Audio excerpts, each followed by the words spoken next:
What's going on, everyone? Welcome back to another Serious Angler podcast powered by X2 batteries. And today you will see we are Baileyless again, but we are joined by our good friend Joe LaBarbera down What's up, in everybody? PA.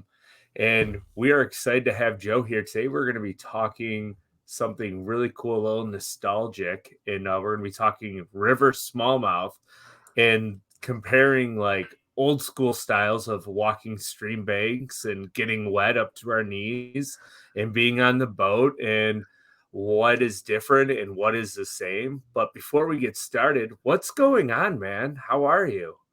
Dude, life is good. It's like the Yeah. first time I've had a break in like 6 weeks. So I've been home since Saturday evening. We're recording, it's Thursday evening. So I've had like 5 solid days. I think I slept like 16 hours, 2 straight days to start. And then, now I kind of like on Monday got back to like business and trying to do some editing, trying to get a YouTube thing kicked off maybe tomorrow or the next day, whenever this recording drops. Hopefully the Outer Realm with Joe LaBarbera will go live. And no, life is just good. Like I lead the most relaxing life. I'm like a year behind you in what you did, So like, this is good. Life is good. Yes. Speaking on that, right? Like we're coming up on my 1 year anniversary of quitting the bank in like Yeah, bud. 2.5, 3 weeks, which is just wild to think about that it's already been a year. Like just mind blown. But anyways, like we'll digress Dude, here real fast. How many people do you think you've put on their PB in a year? Between trout fishing and between like bass fishing? To be like perfectly honest, I bet 80 to 85% of my clients have caught their biggest fish while out on the boat or stream with me. So did you do 120 trips? What was it? Oh, last year I think I did like 75 or something. I don't remember the exact number. With trout? With trout too? Yeah, but you have to remember like the first 3/4 of the year, right? Like I didn't start guiding until April, end of April last year. And then I didn't quit until August. And I think I did like up until August, I think I did like 24 trips or 25 trips. And then from there, I did like another 50 to 55. So you've legit put 60 people on their PBs. Yeah. That's so cool, dude. Like it's wild. This past weekend we my last 2 days, Chris caught his PB 2 days like 8 times. So yeah, that's there's been like 150 PBs, But like, and I'm pretty blessed, right? Like I have some clients that can actually really, really fish, and they come in like, yeah, I have a PB of 6.6 or 6.10. I'm like, yeah, we're not breaking that today. It's July. Boom. Like, we're gonna have a shot, maybe. And unfortunately for my buddy Ryan, who's with me with his brother Chris, he lost probably the biggest summertime smallmouth I have ever seen in current yesterday. It what I'm telling you, it was a giant. We caught 2 that were right through, either 2 or 3 that were right under 6, and this fish made them look small when it jumped. That's awesome. And I'm like, I was speechless. Like I didn't know what to say. I'm like, I like pulled out my phone to start recording him, right? Because I knew it was a giant. Got the net in my hand, and literally as soon as I hit record, you just see the rod go, and his face just like turned white. And I'm like, yeah, white and then green. And crazy story, that was the only fish he lost in 2 days. Was that giant? Yeah, 5/8 rod.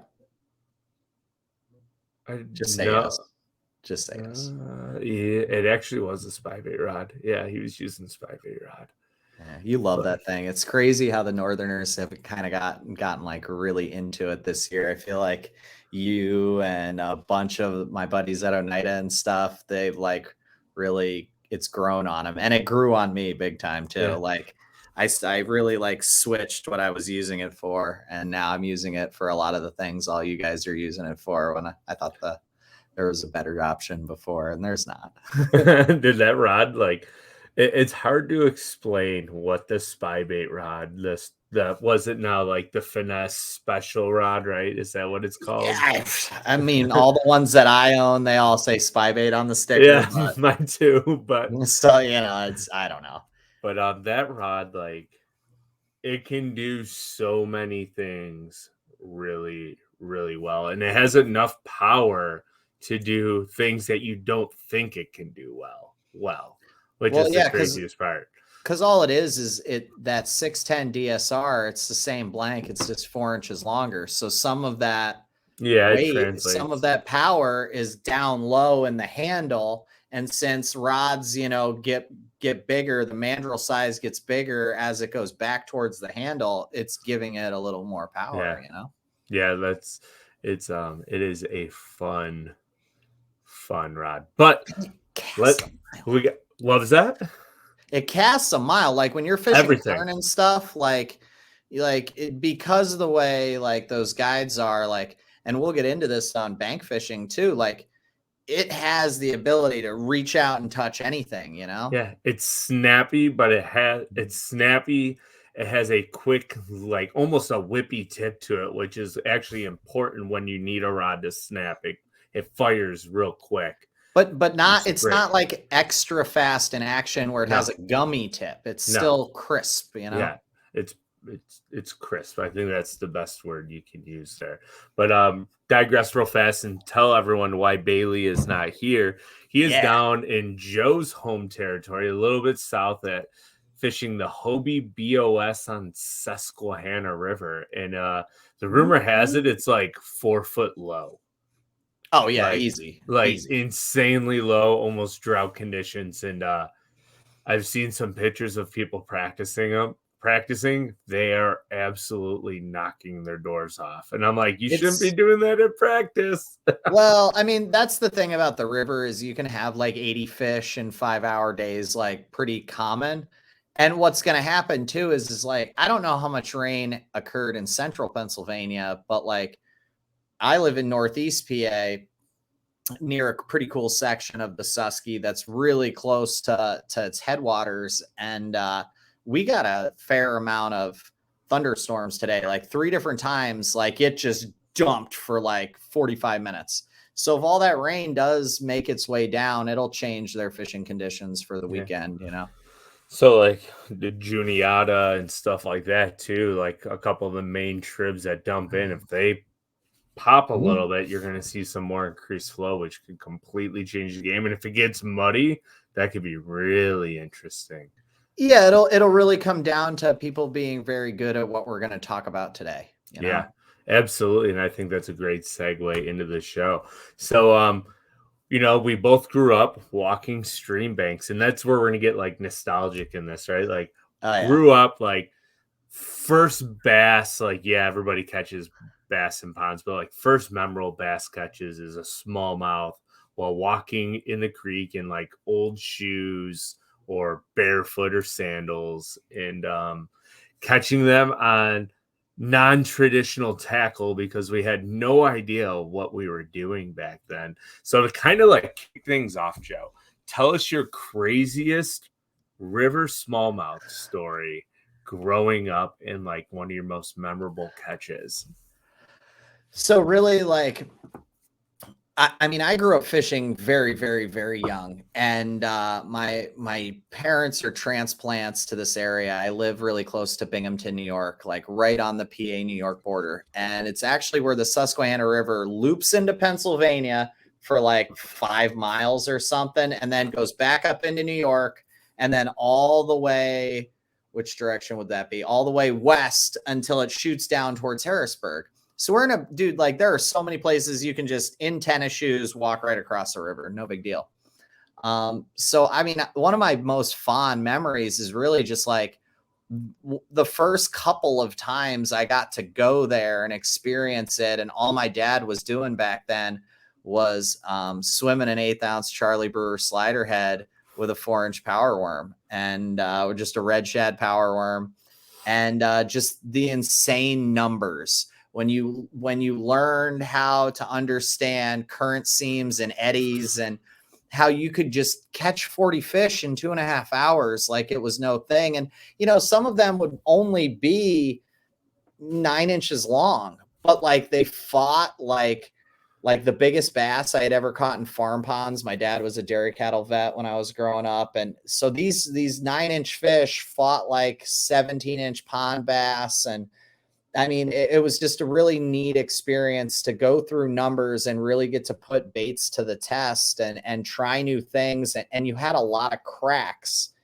and opportunities to do stuff. And it was just really cool. I mean, I learned a lot about, not clicking your bail over with the reel handle, but closing it, because if you click your bail over, in all those casts you make through current drifts all day, it's not hard to get line twist. We were using like 8-pound mono back in the day on like 6.6 spinning rods and little 2000 sized reels. And you can get line twist real quick and cause yourself a mess. So you learn a lot of management techniques and skills. And I think I was just blown away by the magnitude of it all. It wasn't huge fish, but everything else seemed magnanimous at that time.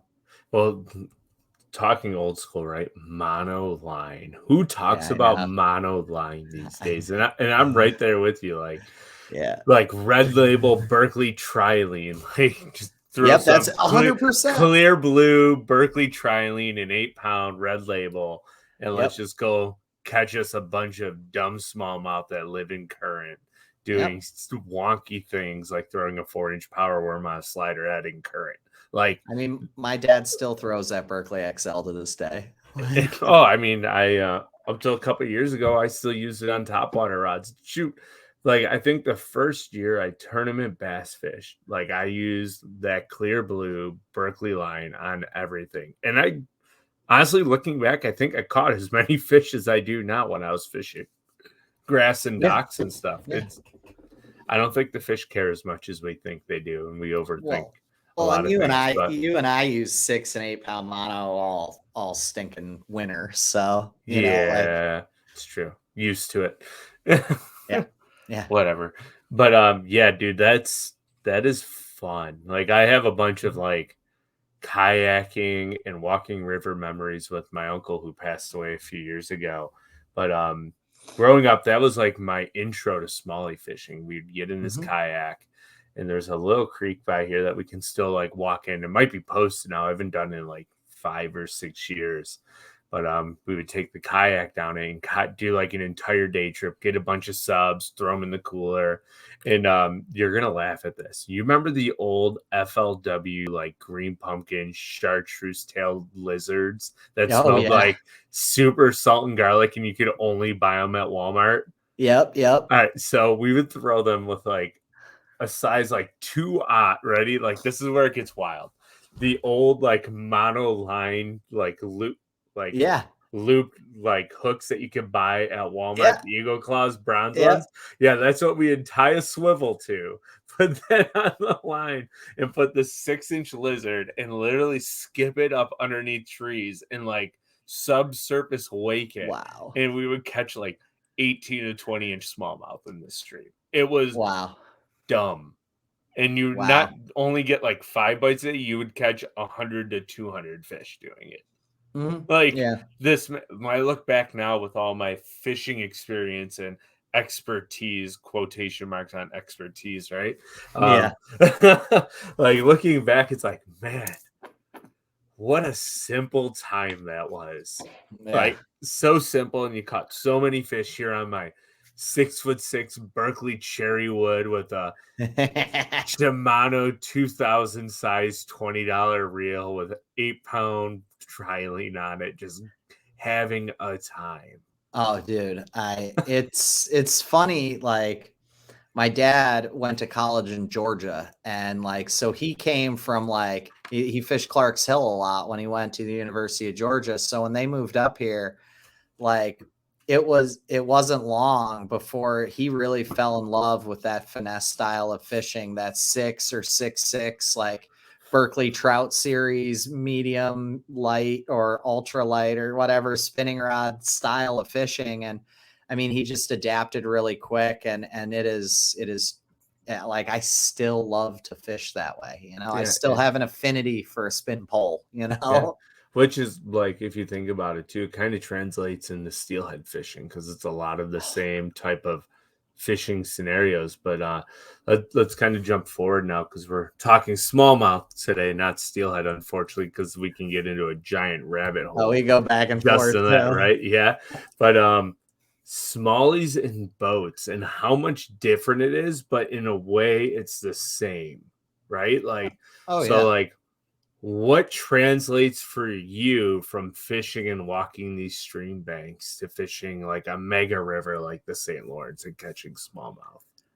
Well, I mean, so when I was walking the banks, I was oftentimes reading water. And like I went through a period of my life where I was a whitewater river guide and did a lot of whitewater kayaking too. And um, I think one of the reasons I was a decent guide, again, goes all the way back to why I was a decent fisherman in the beginning, is I was able to see those subtle current changes. And I was really always good at like reading the bank. So if I thought that the bank may have showed something where it may have disturbed like just your normal flow of current, my eyes quickly started looking for small lines and little signs of current changes. Because most of the holes that we were fishing, we're talking holes, were only like 5-6 feet deep. I mean, a lot, you could walk across the river in a lot of places, and then these fish would hold in 5, 6, 7 foot holes.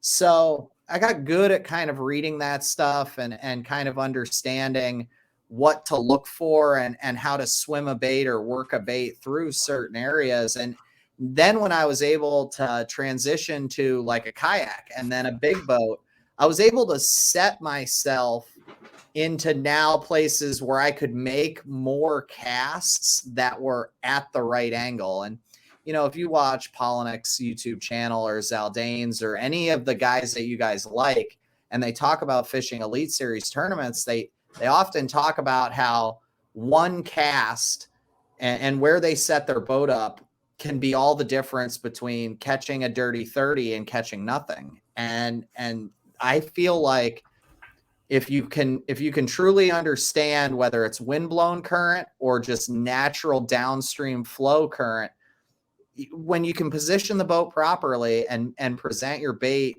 perfectly, it makes a big difference. I see so many guys these days sitting on spot lock, not truly understanding how to present a bait and current. And I mean, that again takes us to the trout fishing you and I do, and we'll try to stay off that topic a little bit, but understanding whether you're 4 feet to the left or 4 feet to the right or right here and how that affects things is huge. I mean, and it's not even just huge on like casting angles, right? It's every angle for each individual bait you present the fish is so like, you need to be so in tune with that. And like on the nostalgic part of it, how we're talking the river smallmouth fishing, right? And kind of talking roots here.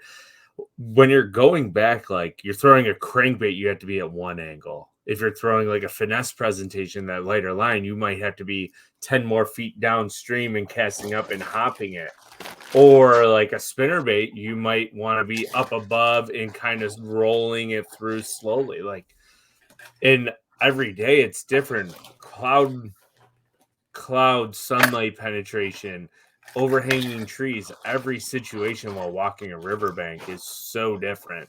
Like I can remember there's this hole on this creek I was talking about earlier, and the only way to fish it was literally to almost get at a 45-degree above the tree branch that was coming into the water.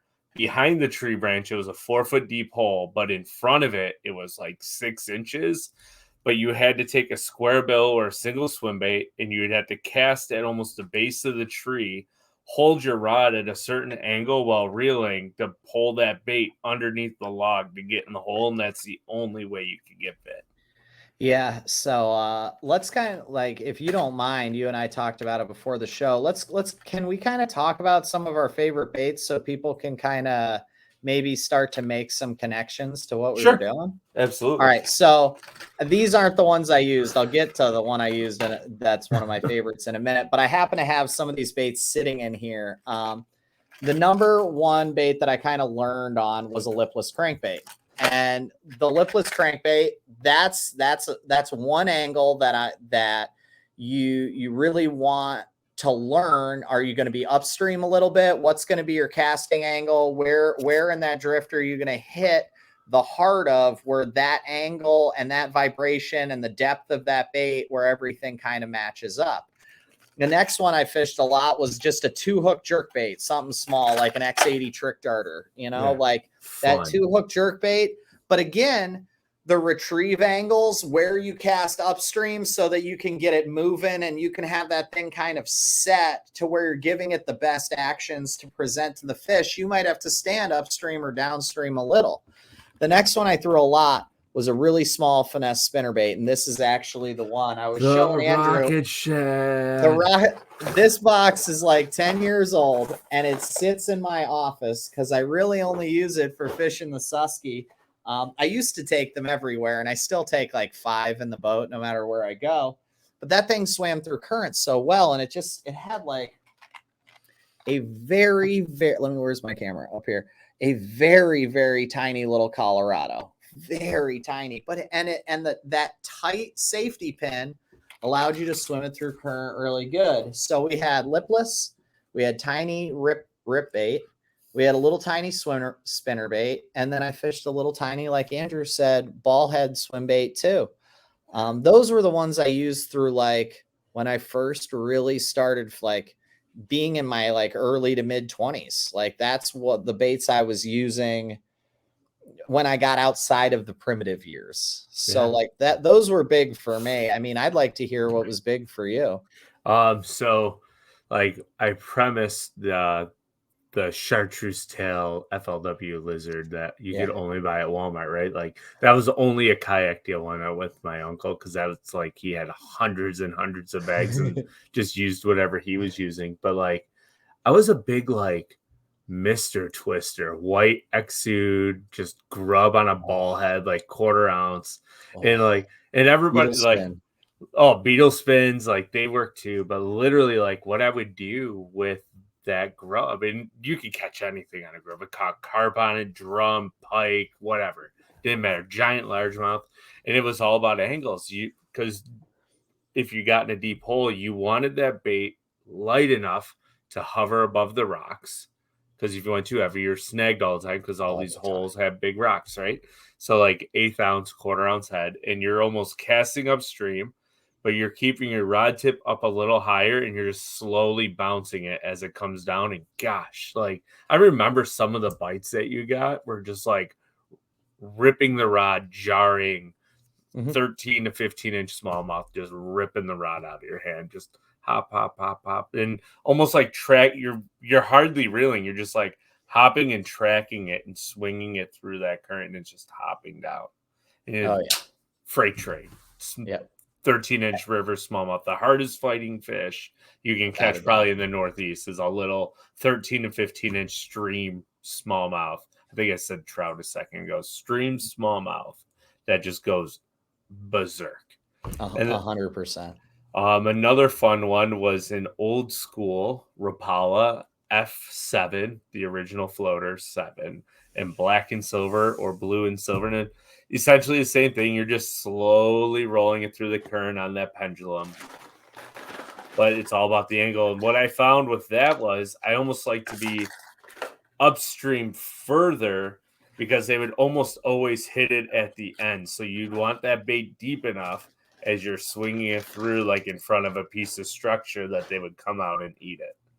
And then just a little tiny spinnerbait, like a 1/4 ounce spinnerbait. Like it just caught fish no matter what, all the time. And the one that I remember when I was growing up throwing all the time, was like the old striking, like fire patterns with like the bleeding patterns, right? Like all white, but then they'd have like 2 big red eyes on the blades and like red scales and a red hook. Yeah, that was like the jam. Yeah. Yeah, dude. Good I love it. I love it. Yeah, like that X-Wrap, that 2-hook jerkbait that I threw, always red. Yeah. The like I remember Rapala came out with a one knocker in one of its rattle trap style, its lipless styles, always red. Like Clack and wrap. everything. Was it Yep, the clack and that's wrap? what it was. It Yeah, clack and was. wrap. Yep, I threw the clack and wrap a lot, always red. Like it was so fun. Oh, so fun. I absolutely love it. So like now we take another step forward again in the boats. How much have your techniques changed when you target St. Lawrence smallmouth, right? From the little Susky smallmouth in the headwaters down in PA. Like, what a world of difference. So kind of take us through your bait selection now as you're on the boat trying to catch river smallies. And there's Well, going to be some similarities and some vast differences, I'm sure. so really for me, what I was looking for on the surface in terms of those eddy lines and those disturbances in current, I'm trying to now visualize those when I'm looking at, for me, it's Lake Master charts. For a lot of people, it's Navionics charts or C maps. Like, I'm just trying to visualize those, right? I'm Mm-hmm. trying to see how changes in bottom contours now can create those same effects. And I look for boulders at the beginning where shoals might come up from 50 to 35 or whatever depths we're talking. I look for boulders on the front sides and I look for boulders on the back sides because I know now how fish like to set up in current, and in optimal conditions when they're feeding, usually the biggest fish tend to be on the front side. They'll get on those boulders and they'll watch kind of bait and any food source kind of funnel up into their faces as they sit behind a boulder. But sometimes when they're not in a true feeding mode, they're doing the same thing, and they're just not going to let a good meal go over their head when they're sitting on the backside. So it's again trying to break down water in the same way, just on a much bigger scale. And we have to use our imagination like a toddler or preschool, right? We have to really be able to put ourselves in those situations and visualize. And I mean, that's the game, right? That's the fun part of us being the big boys in the big boats on the big water now, is just trying to take all of that stuff and make it relative, or make our childhood memories relative to today. And All it's fun. knowledge is relevant, It all is. especially when it comes to bass, because they're such like a primitive creature for what they're doing, right? Like they have basically three things: live, eat, and reproduce. Yeah. Like that is a bass's life. Like swim, eat, reproduce.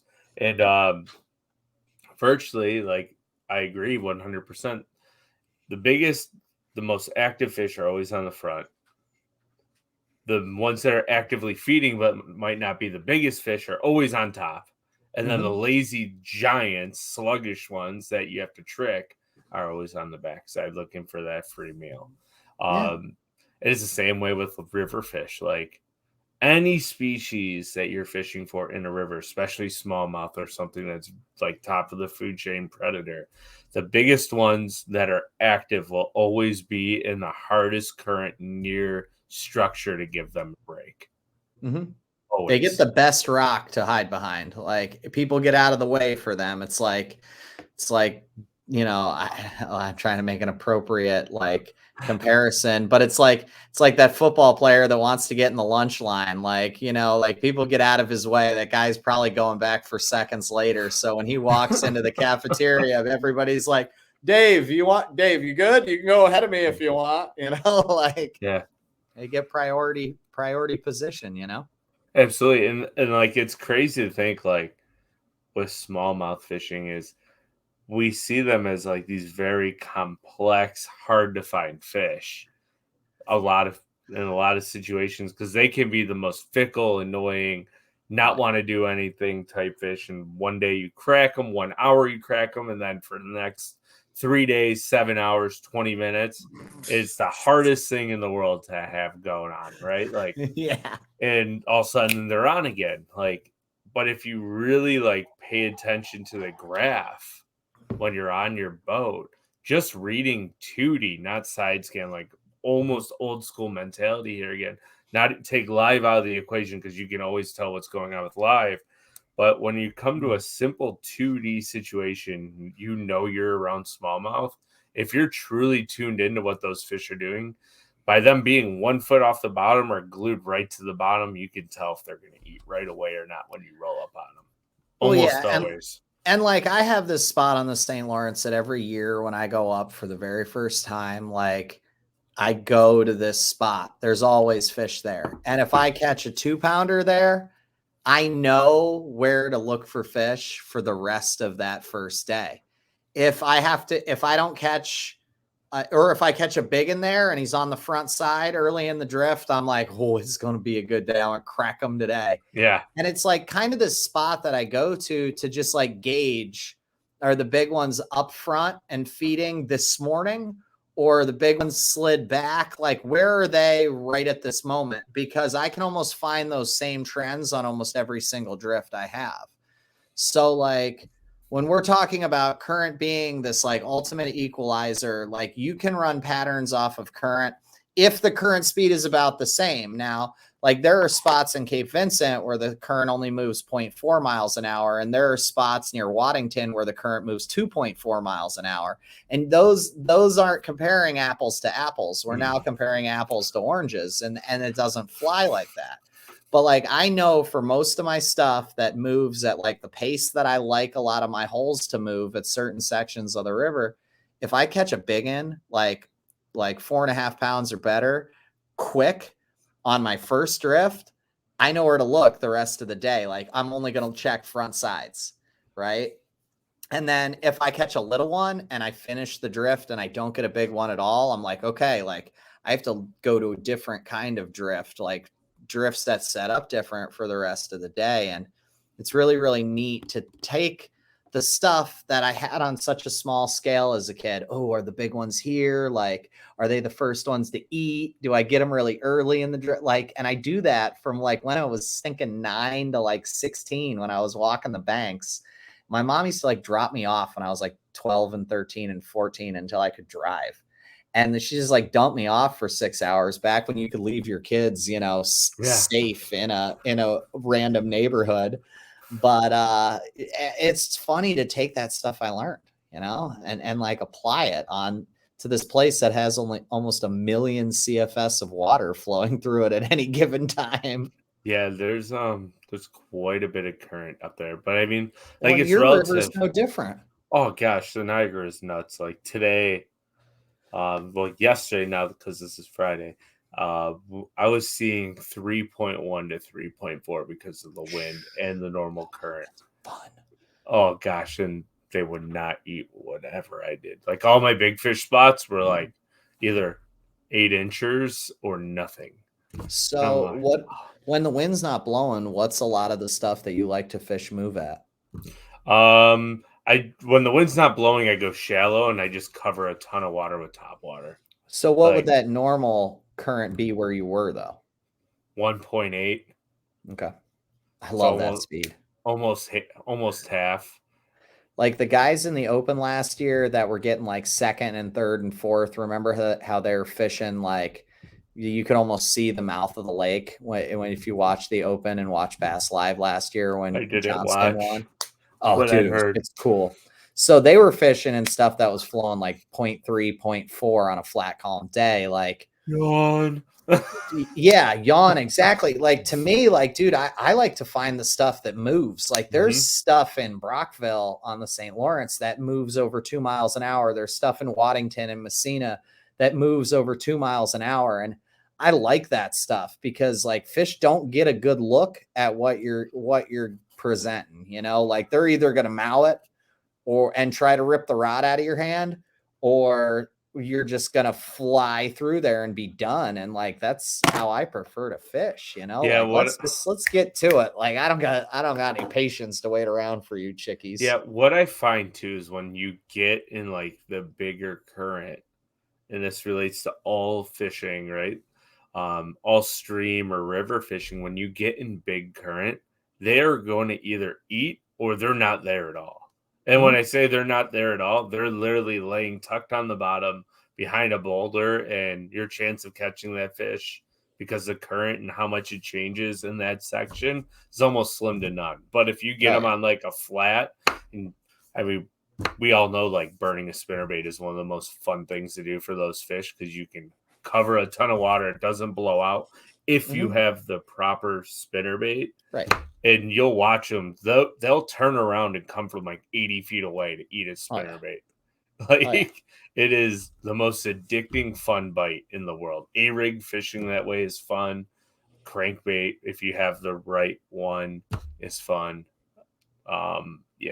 Hair, if you like hair jigs like Joe, they will come from forever away to mouth a little 1/8 ounce hair jig for no reason. Yeah, like, what are you doing, you dang fish? Like, I love it. Ugh, it drives me nuts. So, smallies, it's fun. So let's progress here a little bit, right? Like, we're gonna talk no boats. We're gonna dive in here, and I brought this up to you, but we are going smallie fishing today, right? I'm picking up from your house. We got the kayaks, or we're walking and waiting. It's your choice.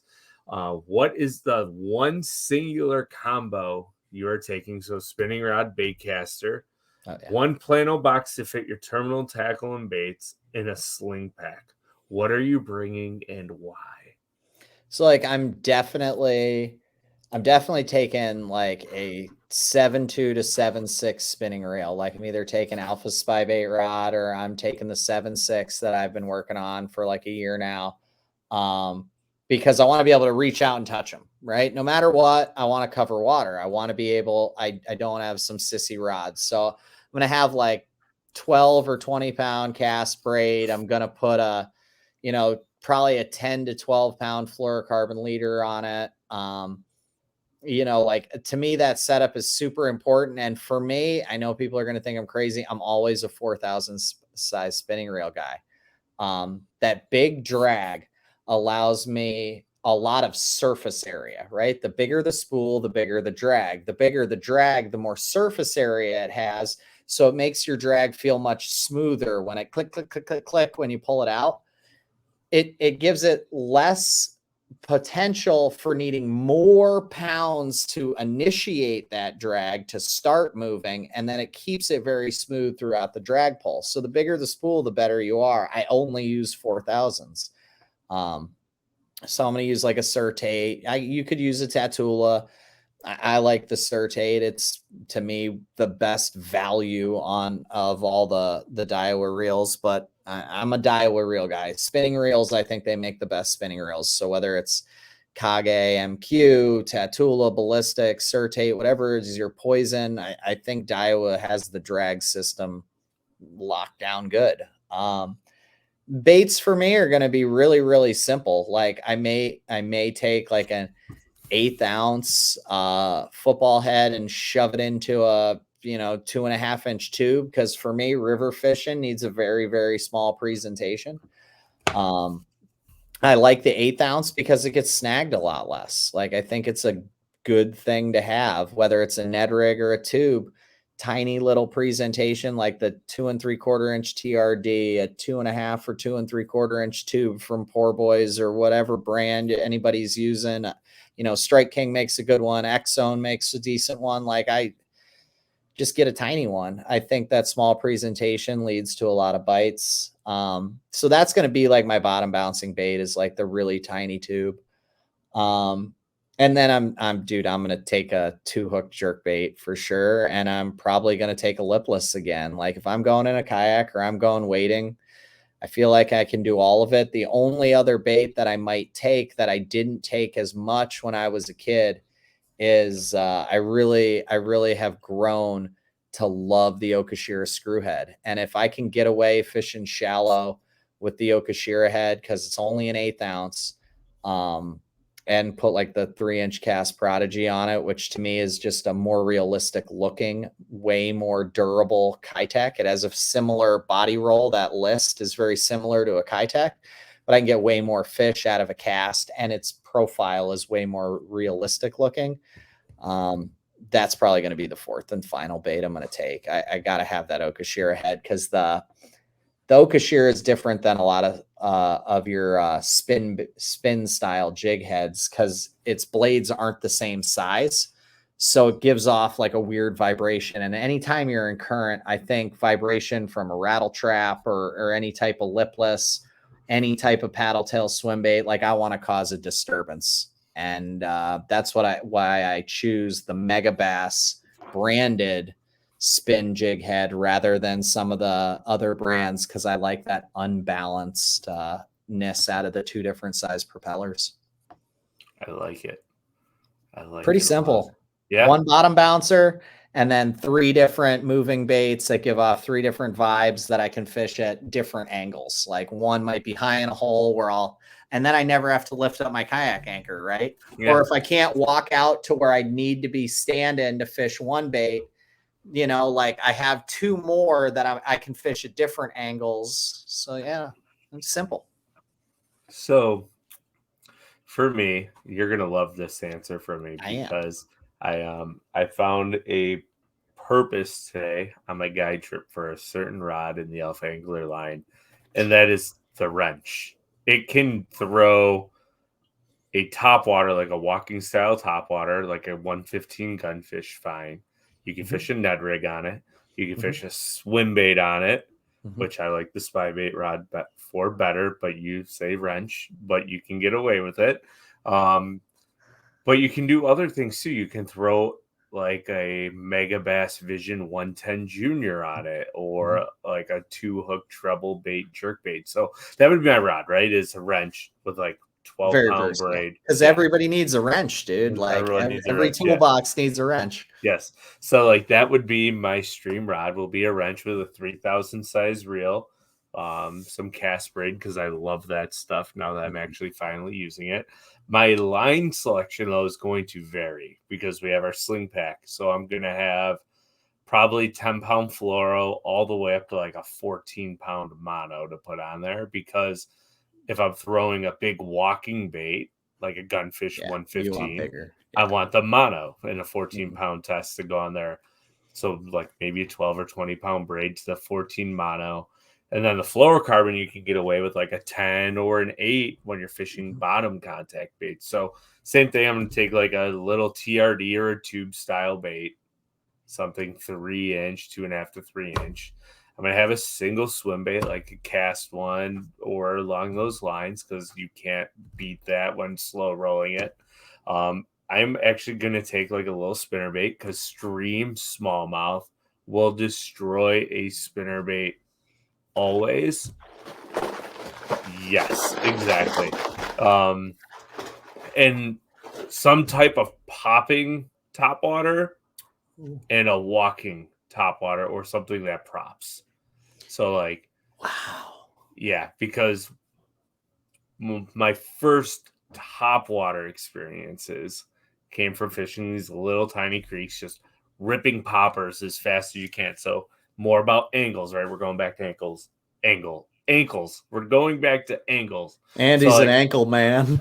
So there's this little chute that we walk in on, and like there was a big rock, and it would kind of funnel down and turn hard to the left, right? But there was a big tree that would come out. So the cast was you'd stand on the rock, you'd throw where the water kind of comes down and turns hard to the left, and you'd pop that popper real quick. And then to keep it out of the tree, you had to keep popping it, but you didn't want to straight reel. So you literally like a Rico, just pop all the way out down that tree. And as soon as you get halfway to the end, you would see this little brown bastard come scream out and smoke it. And just unload. Like there's bites that I remember where they'd like pop the popper like 15 feet in the air up into the tree branches above, because they'd hit it so hard and never get it. It's just one of those crazy things. It doesn't happen all the time, but like first light, or if you're there real close to dark, there's something about like a bug hatch that happens on little streams, that little like pencil popper or just a little chugging popper can absolutely light their world off, especially if it's not like insane fast current. That's where you'd want more of a walking bait. But if it's Yeah. a steady current pool type situation, popper. Like if I could That's have awesome. one rod, one bait, and throw it all day long in any situation, it'd be a popper. For It's funny that like in the time period we're talking about, that the like Rebel Pop R for me was like so huge in my life, but I never threw it on the river. Yeah. Like I'd take it to, my dad was a dairy cattle vet when I was growing up. He'd take me to every farm pond, and dang, I couldn't wait to throw that under an overhanging tree.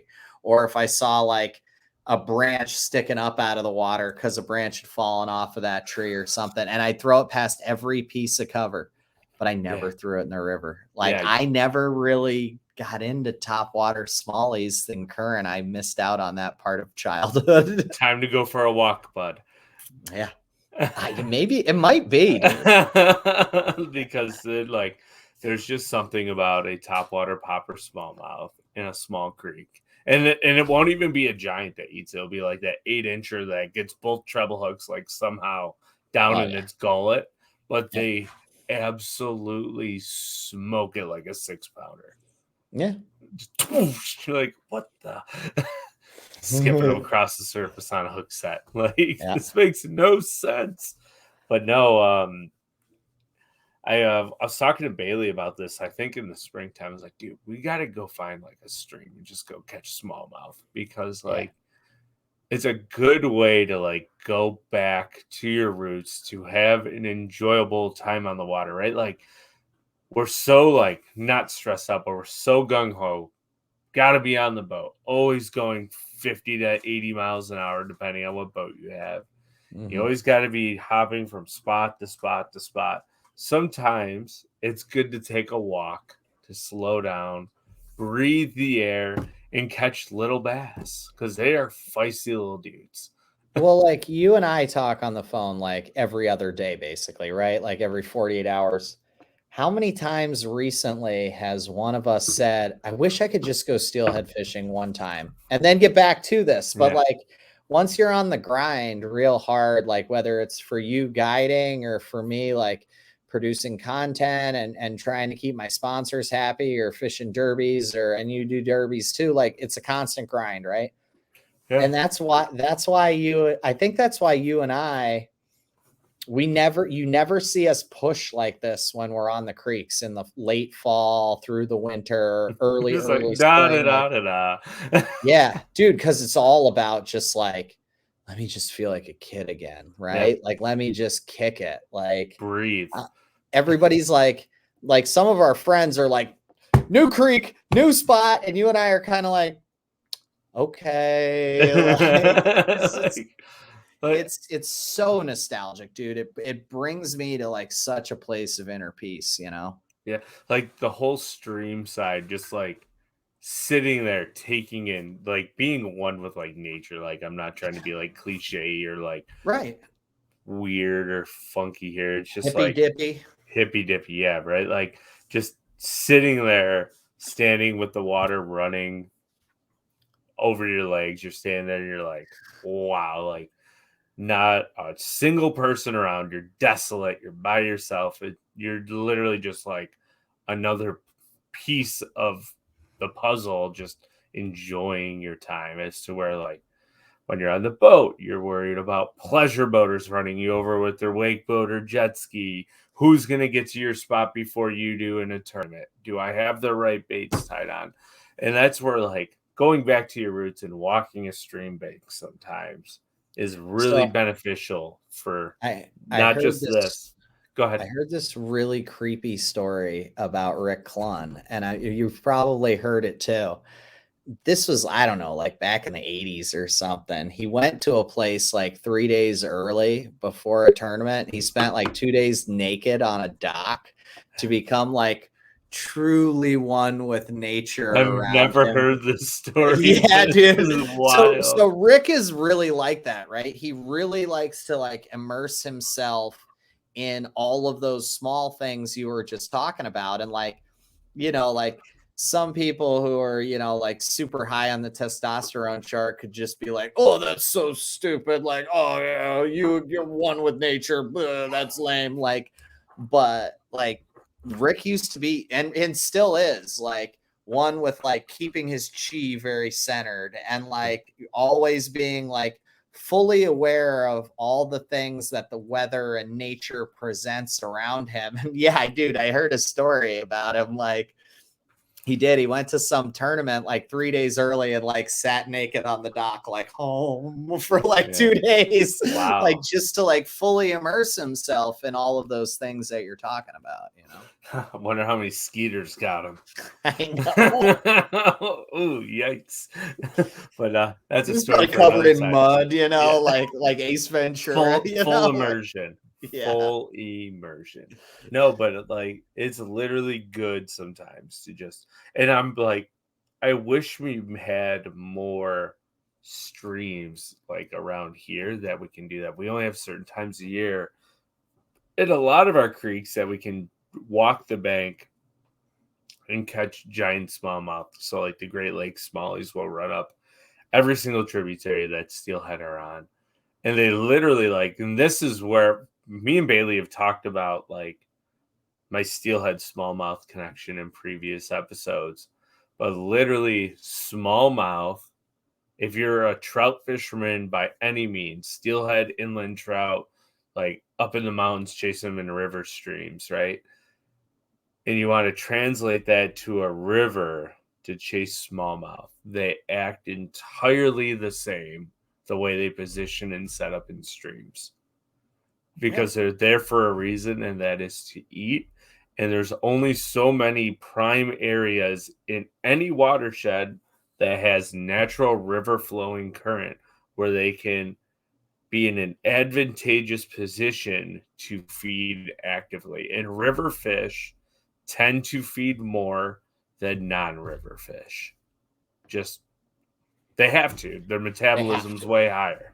Well, and they never know when the next meal's gonna swim by their heads. You know, they have to be opportunistic. Yeah, and that's what makes them so much fun. Like I hear people walking like creeks in other states catching smallies. Like, yeah, I caught 121 today. Now more people are learning about it, but like I used to catch 200 in a day, and I'm like, man, I remember those days. Like, and we're out there grinding on the Great Lakes for 6 to 7 bites. Yeah. Some days, which is just crazy. Well, I mean, it's funny, and I won't go on and on, I promise, but like that's why I fished the river last year in the St. Lawrence Open and not the lake. Like I didn't feel comfortable going out trying to get 6 or 7 bites. I wanted to catch 25 a day. It's just more fun. Oh, absolutely. And the more fun you're having, the more loose you are.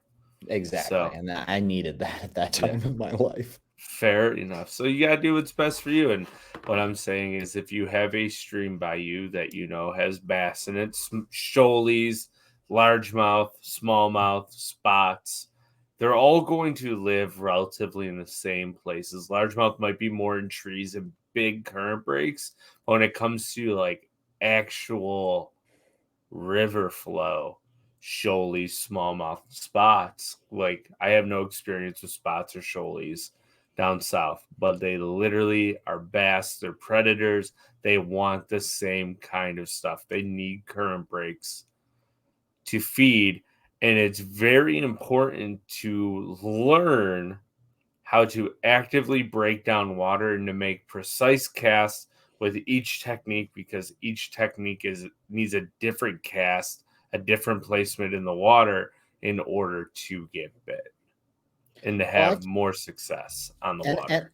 And I can't really think, Andy, of any species that I've ever caught in current that sets up different, you know, that like, oh, you always like maybe muskie in the St. Lawrence or in some of those bigger rivers like the St. Clair River and the Detroit River. Maybe they live and set up differently because they live on the move so much more. But like, I know drum, bass, like rock bass, like you find them, they all seem to gravitate towards the same kind of positioning, you know?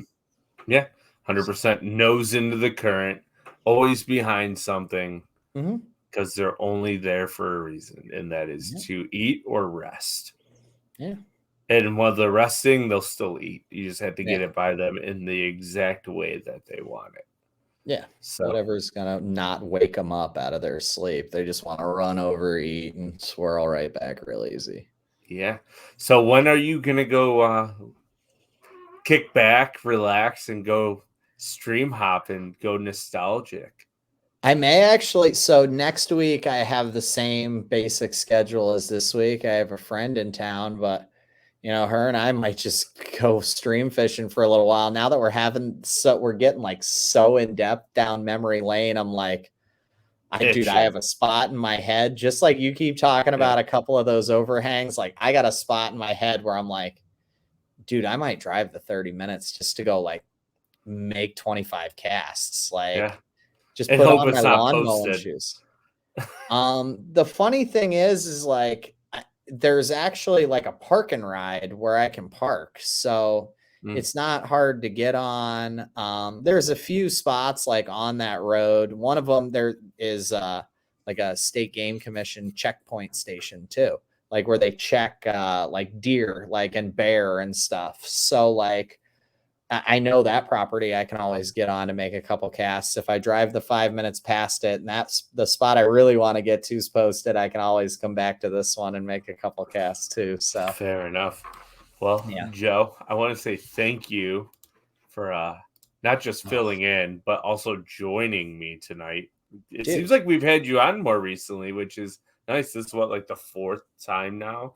I know. I'll just keep begging. I'll just keep begging and be like, guys, don't forget about me. So like originally Bailey and I planned to do this show on Tuesday before our live show. And we're like, yeah, it's not going to happen because he just got home from ICAST and he was getting ready to go to the Susky for the tournament. And then he's like, well, maybe I could do it at 8. And I'm like, dude, like, get ready for your tournament. I'll just ask Joe. And yeah, it worked out. I'll be so interested to see the techniques and to just hear his kind of approach. Like it'll be neat with the low water conditions, like how he found them, how he decided to, catch them in practice. And if he had to make changes for the Derby, what kind of caused him to make those changes. It'll be interesting to hear his breakdown. Probably on, I guess, the next live you guys will do as kind of a follow-up to this episode. So yeah, that I'm sure there will be a Susquehanna show in the future where we're talking about it. So be on the lookout for that, because I think we usually do a full episode based on an event, because usually I think we get like the winner on or something from the Hobie tournament. So we will figure that out in the future. But I just want to say thank you again, Joe. Thank you, buddy. For everybody listening, we appreciate everybody tuning in. As always, if you're feeling generous, please give us, please leave us a review if you're an Apple Podcasts, or if you're on YouTube, please hit the subscribe button if you're new here, or give us a thumbs up and leave a comment. And for now, everyone, have a good day. Yeah, thanks, guys. You guys are great fans. I love this show. Thank you, everybody. Bye-bye.